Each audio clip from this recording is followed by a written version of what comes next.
Good morning. So today we are going to discuss a very important operator in electromagnetics that is useful to solve various kinds of problems as well as theorems. To prove the theorems is nothing but del operator. Del operator is nothing but it is a mathematical operator which can be expressed in various coordinate systems such as Cartesian coordinate system, then cylindrical coordinate system and spherical coordinate system. So here I have written the details of del operator and what are the various possible operations it can perform on the vectors as well as scalars. So here is the del operator. Del operator in Cartesian system can be expressed in this fashion: del by del x, x cap, del by del y, ay cap, plus del by del z, az cap. Here ax cap, ay cap, az cap are the unit vectors of Cartesian system. Ar cap, a phi cap and az cap. This is phi. It is pronounced as phi. This is phi. Don't be confused between phi and theta. Theta is like this and phi is like this. So in Cartesian system the unit vectors are, the coordinates are x, y, z. Therefore unit vectors are ax cap, ay cap, az cap. In cylindrical coordinate system the three coordinates are r, phi, z. R, phi, z. R, phi and z. So therefore unit vectors are ar cap, a phi cap and az cap. In spherical coordinate system the three coordinates are r, theta and phi. So one is distance and two are angles. Here two distances are there, okay, and one is the angle, okay. So del operator in Cartesian coordinate system is this, in cylindrical coordinate system is this, and spherical. So how to remember this? So in order to remember this you have to recall back the differential lengths of three coordinate system. So let me take a recap on Cartesian system. The differential lengths are dx, dy and dz. Please refer the last lecture. In cylindrical coordinate system the differential lengths are dr, r d phi, dz. In Cartesian system the differential lengths are dx, dy and dz. In cylindrical coordinate system dr, r d phi, dz, and in spherical coordinate system it is dr, r d theta, r sin theta, d phi. This is what we covered in the last two lectures. So you have to remember this. If you remember the differential lengths of these three systems, automatically the formula of del operator and other operations can be memorized very easily. And these formulas are required to solve the electromagnetic problems, because we have not yet started various laws such as Coulomb's law, Gauss law, then your Biot-Savart law, Ampere-Circuital law. In order to solve the problems of those laws, we require this formula, and this formula depends on differential lengths of these three systems. Again I repeat, in Cartesian system dx, dy, dz. In cylindrical coordinate system dr, r d phi, dz. In spherical dr, r d theta, r sin theta, d phi. These are the differential lengths. So you can now take here, in case of Cartesian system the differential lengths are dx, dy and dz. So here these are as it is without any additional data here. In case of cylindrical system dr, r d phi and dz. So dr is here, r d phi is here and dz is here. You can, in this manner you can memorize or recall this formulae when the problems comes on this. So dx, dy, dz, no additional elements are here in the formula. In case of cylindrical dr is here, r d phi is here and dz is here, okay. And in case of spherical coordinate system the differential lengths are dr, r d theta and r sin theta, d phi. So this is first element, second element, third element. So first element is here, second element is here and third element is here, okay. And these unit vectors are attached with this formula. In this way you can memorize the formula for del operator in three coordinate systems, okay.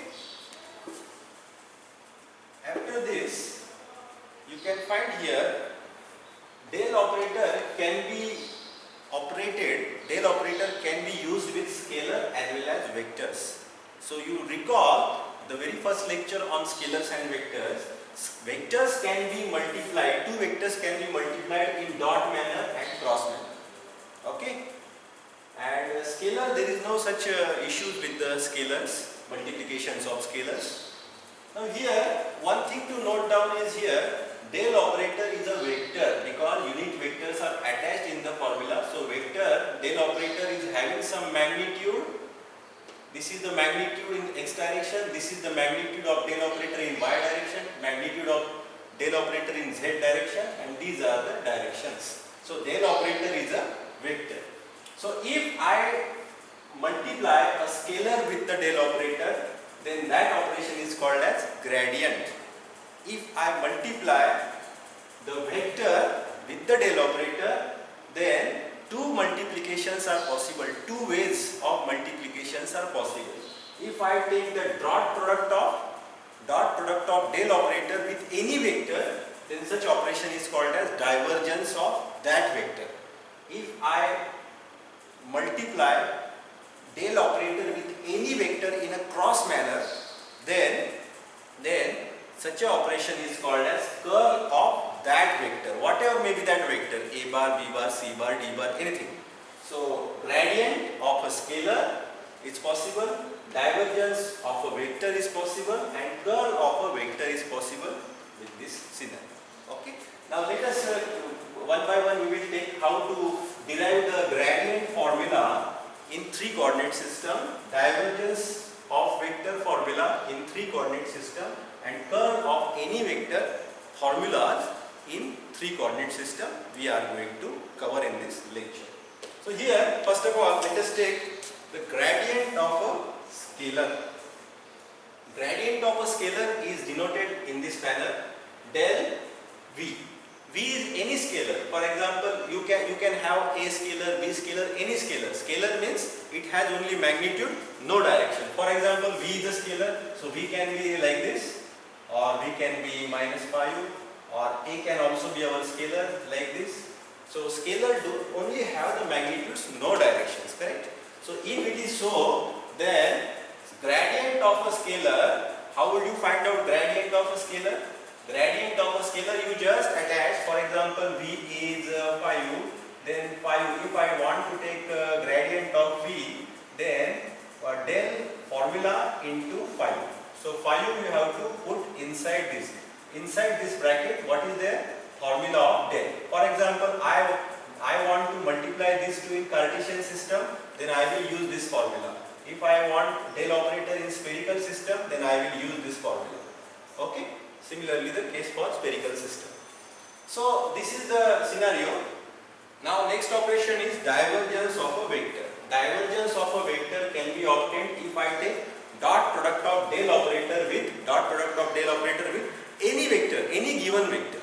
Okay, and curl of a vector, any vector can be obtained by taking dot product of del operator with any vector. For example, dot product of del operator with any vector a1, like this. Okay. Now let us come back to the scalars and vector fundamentals. You can refer the lecture number 1 or 2, I think.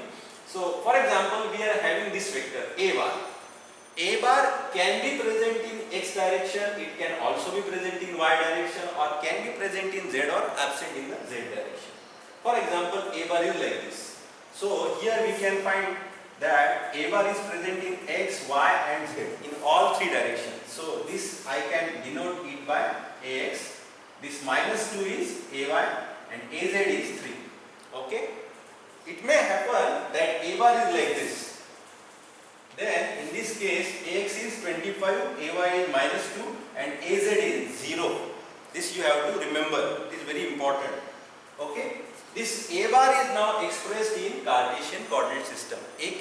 In the problem, a bar can also be given in the cylindrical coordinate system or spherical coordinate system. For example, a bar is given here in r phi z means which coordinate?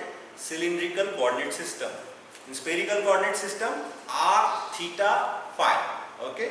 So r phi z. So a bar is given in the problem in this manner. So we can straight away recognize that a bar is given in cylindrical coordinate system. That means the problem given is of cylindrical coordinate system.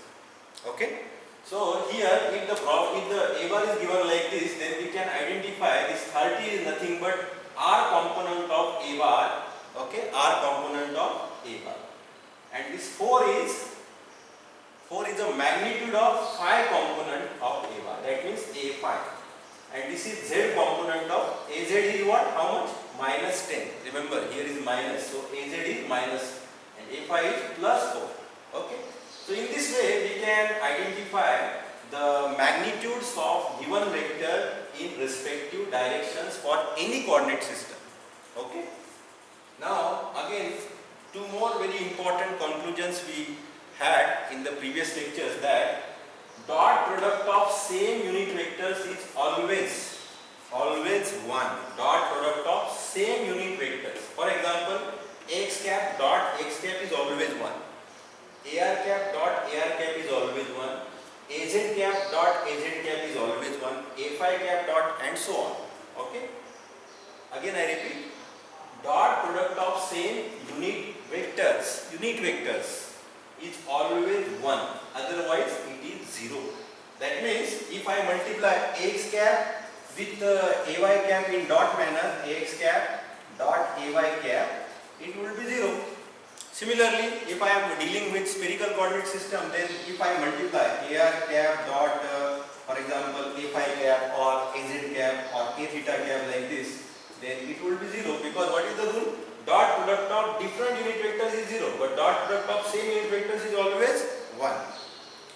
Okay. In case of cross product, the exactly opposite rule is there. Okay, opposite rule. You can recall back the previous lectures. In the previous lecture that we have used such a diagram, for example AX cap, AY cap and AZ cap, and the direction was clockwise. You can recall back this direction. So if I multiply AX cap cross AY cap, then I will get AZ cap. Similarly, AY cap cross AZ cap, I will get AX cap. Okay. But if I go anti-clockwise, then for example AX cap cross AZ cap, I will get AY cap, but minus AY cap, because we are going anti-clockwise, and the natural direction is clockwise. So this is the rule corresponding to cross product, and the rule for dot product is this. Okay. Next, dot product of two vectors is always scalars. This is also very important conclusion or result which we need while learning electromagnetic course. Dot product of two vectors is always scalar. That means a bar dot b bar, for example, we will get magnitude, but we will not get any direction. It will give you only magnitude. So dot product of two vectors is always scalar, but cross product of two vectors is a vector. Cross product of two vectors is always a vector. That means I will get, for example, if I multiply the given two vectors in a cross manner, then I will get certain magnitude and direction. For example, direction I get is a phi cap. So in this way, cross product of two vectors is always a vector, but dot product of two vectors is a scalar. That means I will not get direction, only I will get magnitude. So these things you have to remember while learning electromagnetics. Now we studied gradient. How to find out the gradient of scalar? You just multiply the given scalar with del operator. Okay, the problem can be in any of the three coordinate system. Use relevant formula for that problem. You will get the. So that means, for example, V is 5. So if I want to find out the gradient of this scalar in spherical coordinate system, then what I will do? Del V then is equal to formula of del operator in spherical coordinate system into 5. In this manner I can find 5, I can move into this bracket so as to get multiplied with each and every component of this formula in spherical system. This way you can find out del operator. This is not a very, it is not a big deal to find out the gradient of a scalar. But to find out the divergence of a vector, you have to recall back this formula, and this formula can be understood with the help of again differential lengths, because the formulas are like this. How to remember this formula? For that you have to recall back the differential lengths of three coordinate system dx, dy and dz. In cylindrical coordinate system, the differential lengths were dr, r d phi and dz. In spherical coordinate system, the three differential lengths were dr, r d theta, r sin theta, d phi. These were the three coordinate system 1, 2, 3. So here, how to find out the divergence of a vector? For example, the given vector is a bar. So divergence of a vector is denoted like this: del dot a bar. Suppose I want to find out the divergence of b bar, then how I will write? Del dot b bar, like this. So here let us take a bar is given and I want to find out the divergence of a bar, and suppose a bar is given in Cartesian system. It can be given in any system. Suppose in the problem a bar is expressed in Cartesian system like this. So I will use del operator formula of Cartesian system, because a bar is given in Cartesian system. So I will use this formula and then multiply with a bar. I will take the dot product like this. I will take an example. So first of all, try to remember this formula. How to remember this formula? So here the three differential lengths are dx, dy, dz. So you have written here dx, dy, dz. Okay.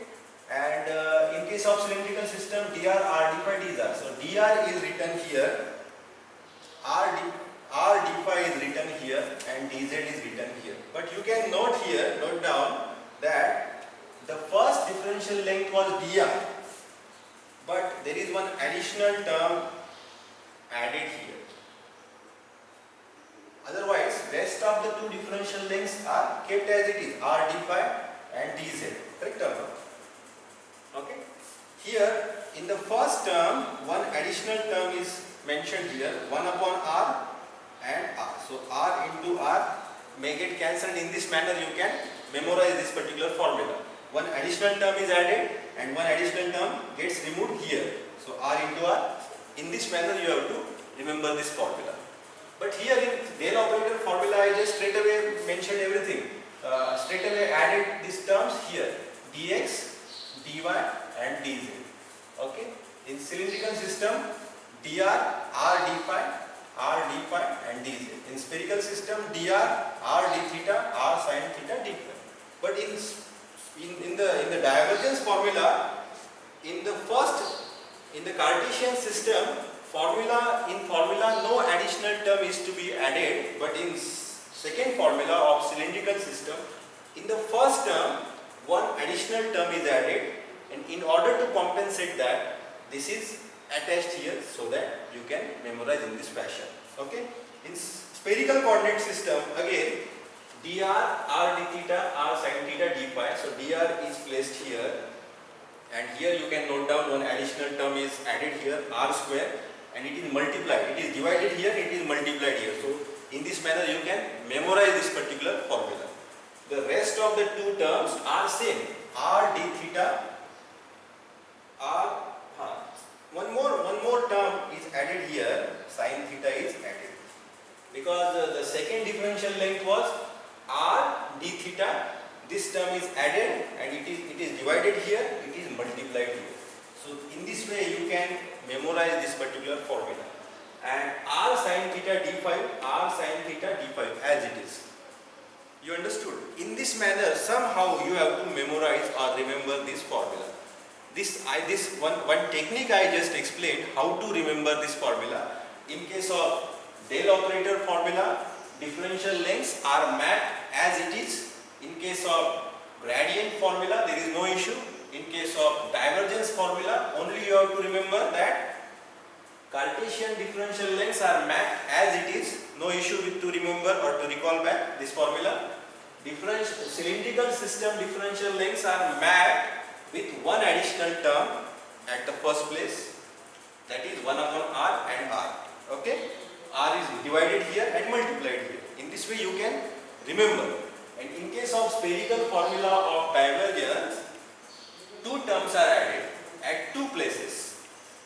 R square is added here, divided here, multiplied here. Sin theta is divided here, multiplied here. In this way, and the third term is as it is mapped. In this way, you can memorize this particular formula. So, divergence of vector is always a dot product of any two. Del is a vector, A bar is also a vector. So, dot product of any two vector is a scalar. Scalar means it will have only magnitude, no direction. So you will find no direction, no Ax cap, no Ay cap, no Az cap, no Ar cap, no Fi cap, only magnitude you will get. So this is all about a del operator. So you understood, I hope you understood this del operator, then fundamentals of these vectors, dot product, cross product, then differential lengths, the possible operation with the del operator. On scalar, gradient operation is possible. On vector, divergence and curl. Okay. So in this way, this lecture covers del operator and divergence operation and gradient operation. The curl operation we will cover in the next lecture. Thank you.